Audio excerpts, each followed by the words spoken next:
কোন চাটের বাল আব্বাস? তুমি আসছো এখানে মামলা করতে?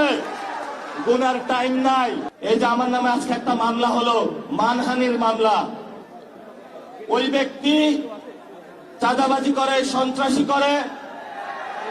এমন লোকের কোনো মান থাকতে পারে না, যার মান আছে তারই তো মানহানি হয়। মামলা করেছে আরেকজনকে দিয়ে, গোপনে গিয়ে হলো সাক্ষী হিসাবে উপস্থিত হয়েছে। এগুলাকে আমরা বলবো গুপ্ত। আপনি ঢাকাতে ফেল করেছেন, লিখে রাখুন জনাব আব্বাস। আপনাকে তারেক জিয়া এসে রক্ষা করেছে। তারেক জিয়া যদি এসে রক্ষা না করত, তাহলে আপনি মির্জা আব্বাসের ছুনোপুটিও আমরা ঢাকা হাটে খুঁজে পাইতাম না। এখনো বেঁচে থাকার সুযোগ আছে। ভদ্র হন, ভদ্র হতে শিখুন। আমরা সভ্য সমাজে বসবাস করি। অসভ্য আচরণ করবেন না।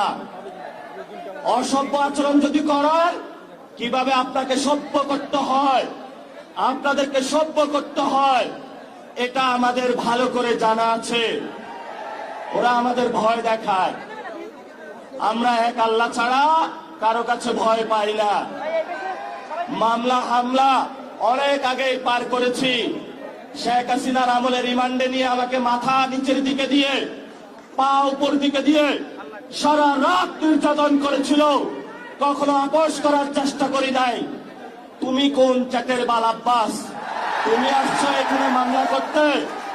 গুনার টাইম নাই। সিনিয়র সিটিজেন আসেন, সিনিয়র সিটিজেন আসেন।